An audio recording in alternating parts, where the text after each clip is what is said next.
Through the different components of the Exos training system, we work on a variety of different qualities at a variety of different times with our athletes, under the assumption that that's going to have the best carryover in terms of performance on the field of play. In movement skills, we work with a very high intent on quality of movement. In our strength session, we keep that same filter of quality, but now we're working on giving our athletes the most force to be able to put it into the ground in a single effort.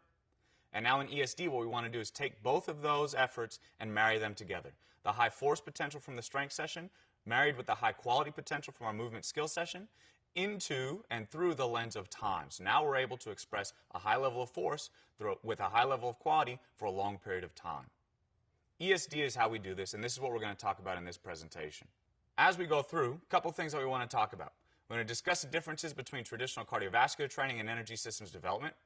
We're going to be able to use the speed power profile to identify metabolic strengths of an athlete. We want to recall major bioenergetic pathways because at the end of the day, what we're talking about here is energy systems. It's important, I think, that we have an understanding of the physiology that underlies this.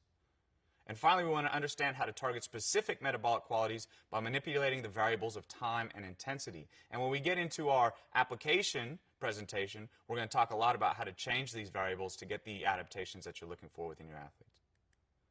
So when we look at energy systems development, what we've got to understand is the context in which our athletes are working. Fundamentally, all athletes are working with the same hardware. Regardless of whether that's a single effort sport like our sprinters, Olympic weightlifters, throwers, these sorts of things, or an intermittent type sport like team sports where you have various levels of intensity for various lengths of time with intermittent bouts of rest in between, all the way on up through endurance and ultra-endurance events. Fundamentally, it's the one body that's accomplishing all these different tasks. So we have to ask ourselves, what is the traditional approach that we take to designing programming directed at these different tasks, right? And of course, the answer is cardio. When you think about cardio, though, what's the image that comes to mind? Okay, is it high-intensity, deliberate work? Okay, or is it going to be work that's kind of just killing time, like a buffer, right, or some fluff? Right? What we have to ask ourselves is whether or not that's the most applicable way to introduce intensity, to marry the variables of quality that we worked on the field and force that we worked on in the weight room into the lens of time, giving our athletes the ability to perform at high intensity for long periods of time as is necessary when they perform in sport. Ultimately and fundamentally, that's what ESD is. Okay? When we think about cardio as being a general term that's often associated with the traditional approach to conditioning, ESD is targeted to the individual's needs and demands.